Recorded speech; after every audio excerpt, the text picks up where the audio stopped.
আসসালামু আলাইকুম। কেমন আছেন সবাই? আশা করি সবাই ভালো আছেন। আমিও আল্লাহর রহমতে ভালো আছি। গ্রামের বাড়িতে বেড়াইতে গেছিলাম, মানে আমার বাবার বাড়ি।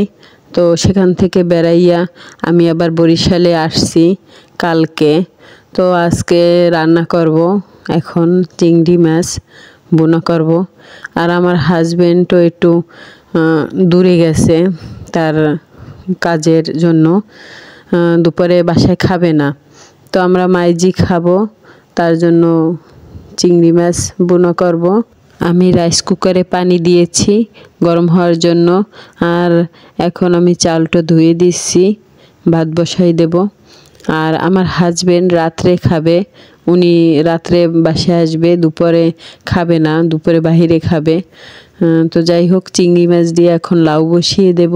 চিংড়ি মাছ আমার অনেক বেশি পছন্দ, চিংড়ি মাছ হলে আমার কিছুই লাগে না। তো এখন আমি চিংড়ি মাছগুলো কেটে নিচ্ছি। আর আমার মেয়ে চিংড়ি মাছ পছন্দ করে না, ও একটু ডিম খায় ভালো, ওর জন্য ডিম ভেজে নেব। আর কেন জানি আমার মেয়ে কিছুদিন যাবৎ কিছুই খেতে চাচ্ছে না, কোনো কিছুই খায় না, কেমন জানি না। বাচ্চাদের প্রত্যেকটা বাচ্চাদেরই মনে হয় এই সমস্যা, খাওয়া দাওয়া নিয়ে অনেক। যাই হোক, সবাই আমার বাচ্চার জন্য দোয়া করবেন। 10-12 দিন বাড়িতে ছিলাম আমার মা বাবার সাথে, তো কয়েকদিন ভালোই লাগছিল।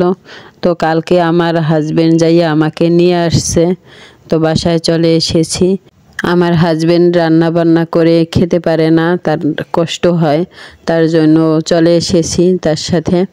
কিছুদিন পর আমরা কুয়াকাটা ঘুরতে যাব। আমার তো ভালোই লাগে ঘুরতে যাইতে, আর আমার মেয়ে খুব পছন্দ করে ঘুরতে যাওয়া।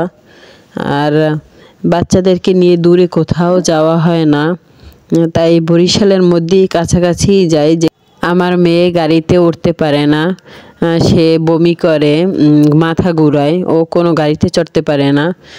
তাই ওকে নিয়ে দূরে কোথাও বেড়াইতে যাই না, মানে বরিশালের মধ্যেই ঘুরতে যাই, যেখানেই যাই মানে কাছাকাছিই যাই। তো যাই হোক, সবাই ভালো থাকবে।